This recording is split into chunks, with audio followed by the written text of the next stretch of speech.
and we're gonna show you how we're gonna hang a cantilever gate. This cantilever gate is going to fit a 16-foot opening. The total length of this gate is 25 feet.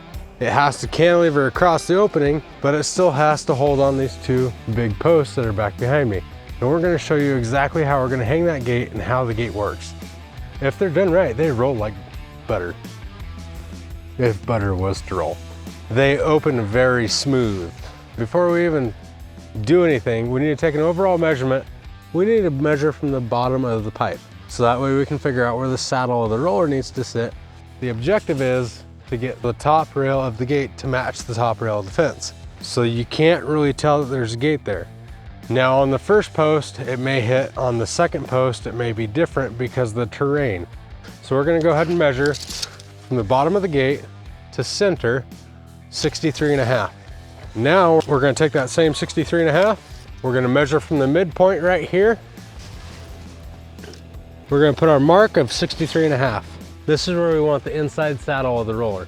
And we're gonna take that same 63.5 and we're gonna put it right here. Each post is gonna get 2 rollers. They come in a box like this. They're amazing. So one roller is gonna go up, the other roller is gonna go down on both posts, and it's gonna pinch that gate. That's what's gonna suspend the gate and keep it cantilevered across that opening. You wanna get that one ready?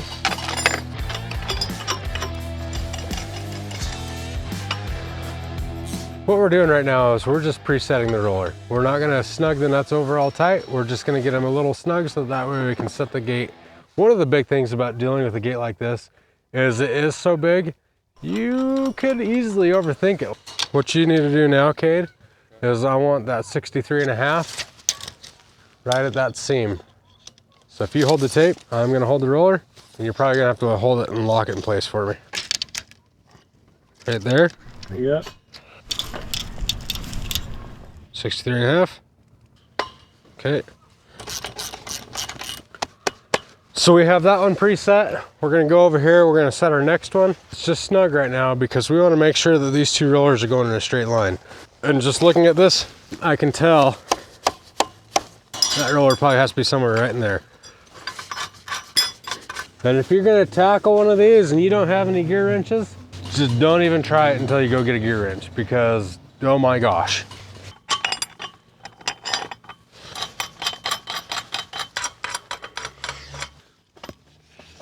All right, 63.5 again. So yeah, you're pretty much right there. That roller needs to be kicked this way. Back to you. Yeah, let's try it. And mine should be about perpendicular. So the 63.5 that we measured originally, it actually correlates at the bottom of the saddle with the top of the bracket. That is one thing that is pretty neat. When doing this, make sure your U-bolts aren't like all cattywampus here. Make sure that you bring them nice and level.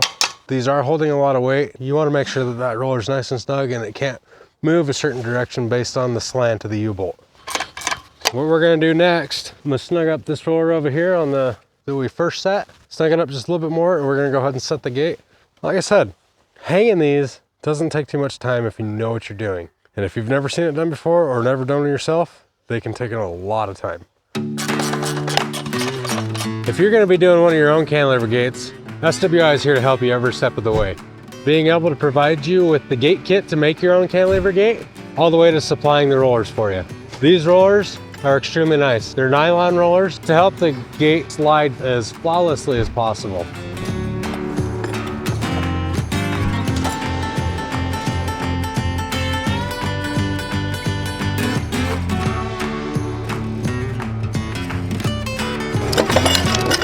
We're gonna put this roller on and we're gonna show them how we can get this thing to work with only 3 rollers on it.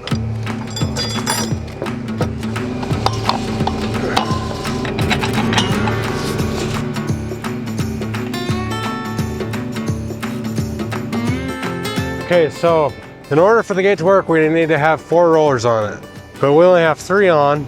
And I told Cade to go ahead and release the machine, so we're gonna take the machine off and kind of show you what happens if you have 3. I think you already know. Okay, so with all 3 rollers on there right now, instead of 4, What we can kind of see is this end over here needs to come up just a little bit. And the way that we're going to do that is we're going to use the weight of the gate to do that. Between the rear top roller and the bottom two rollers, that rear roller is holding all the weight and keeping it cantilevered suspended across the opening. As soon as you go to open it, it's going to fall down because it doesn't have a top roller on my side to cantilever that weight. So that is simply how a cantilever gate works. It's distributing the weight across all four rollers. Since that needs to come up a little bit, what we're going to do, I'm just going to let it hang out like that because it can't fall on me. And I'm going to raise this roller just a little bit. I'm going to close it, make sure it's even with that. And then I'm going to throw this last top roller on and it's going to be hung. That baby's installed. On this particular fence, we're missing some traditional stuff here and some traditional hardware that you might see on another commercial fence, such as a truss rod and a tension wire, which is also going to take up space here as far as bands. So if you're installing a truss rod and tension wire, make sure to raise them up slightly higher than you normally would. Make sure and plan accordingly so that way you have adequate room. I'm not saying put your truss rod all the way up here. That's not what I said. Right now you can kind of see I'm already kissing this tension band. So if I need more room, I'm gonna have to raise that tension band. So we're gonna bring that back in. That is perfect. As you were to look at the opening, it looks like a continuous top rail from point to point, which is what we're trying to achieve. The nice thing is, it rolls effortlessly. A kid could easily move it. It doesn't take much work for me to make this thing roll. I'm gonna put this gate probably around 300 pounds. Make sure if you're installing a cantilever gate, make sure that all your hardware is totally tight and the rollers aren't gonna slip. You don't want those rollers to fail and for this gate to come crashing down should somebody be standing right there. And if you wanna go the extra mile, you could put a fall protection post right in between these two roller posts. If those rollers were to fail, to keep this gate going no more than a 45-degree angle.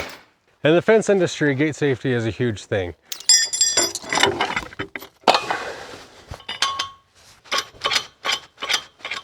Now sometimes when you're dealing with a welded frame, there's a chance that you might have a little bit of fluctuation in these verticals. And if there is, your gate might get wedged in between these two rollers. It might get tight, so what you want to do is give yourself just a tiny bit of an air gap to compensate for that. It really doesn't take much. So right there,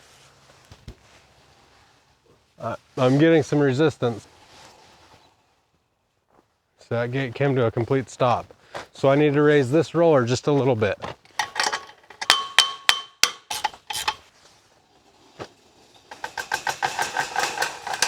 And that's exactly what it needed, just for a little bit of the fluctuation in the gate frame. And sometimes you may have your fabric kind of knock your roller cover a little bit right there. And what you can do is you can take a jiggle saw and you can just trim that just a tiny bit. I think for right now, we're just gonna bring that fabric down.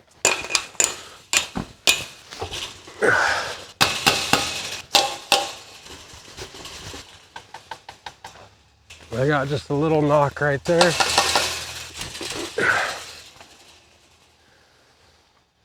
All gone. Spot on. We're gonna go through and we're gonna check all of our hardware, make sure all of it is more than snug. When you're doing the final tensioning on all the nuts on all the rollers, I think it's a good idea to go from roller to roller on the same post, and that way you're not trying to jump around and go and lose track. Make sure that everything's 100% tight. So I just did this one, I'm gonna go to this one, then I'm gonna go to the next post.